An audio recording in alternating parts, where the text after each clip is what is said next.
Thank you.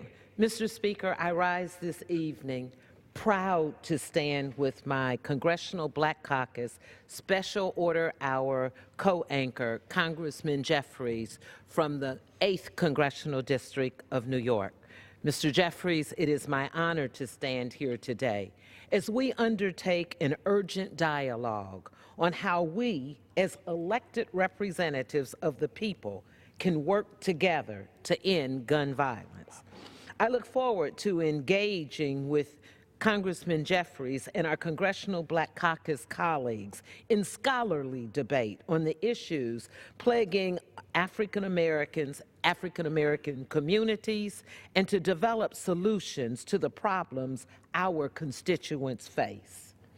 As the conscience of the Congress, the Congressional Black Caucus will remain on the forefront of issues that affect Black Americans in particular and the nation in general.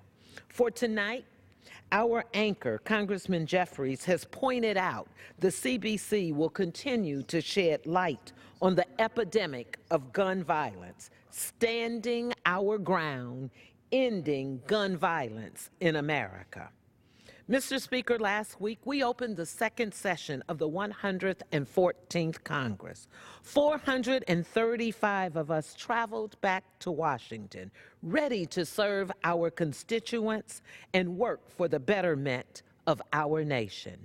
Unfortunately, Mr. Speaker, whatever spirit of bipartisanship may have been present at the end of 2015 as Republicans and Democrats worked together on key pieces of legislation has disappeared at the precise time our nation is calling on Congress to pass common sense legislation to keep guns out of the wrong hands. We find ourselves confronted with startling statistics that no nation should endure. Let me just take a moment to share just a few. We know that the impact of gun violence affects every community and every congressional district. However, African American children and teens are 17 times more likely to die from gun homicide than white youth, according to the Center for Disease Control and Prevention. While African Americans make up 15% of youth in America, African Americans account for 45% of children and teen gun deaths in 2010. According to Everytown for Gun Safety, 88 Americans die every day from gun violence, Mr. Speaker. Roughly 50% of those killed are African American men, who comprise just 6% of the population. Homicide is the primary cause of death among African Americans aged 15 to 24. Mr. Speaker, these numbers should be unthinkable, unimaginable, but they are the unfortunate reality in which African American communities live. In the words of Dr. Martin Luther King, whose legacy we honor next month, he said, "We find ourselves confronted with the fierce urgency of now."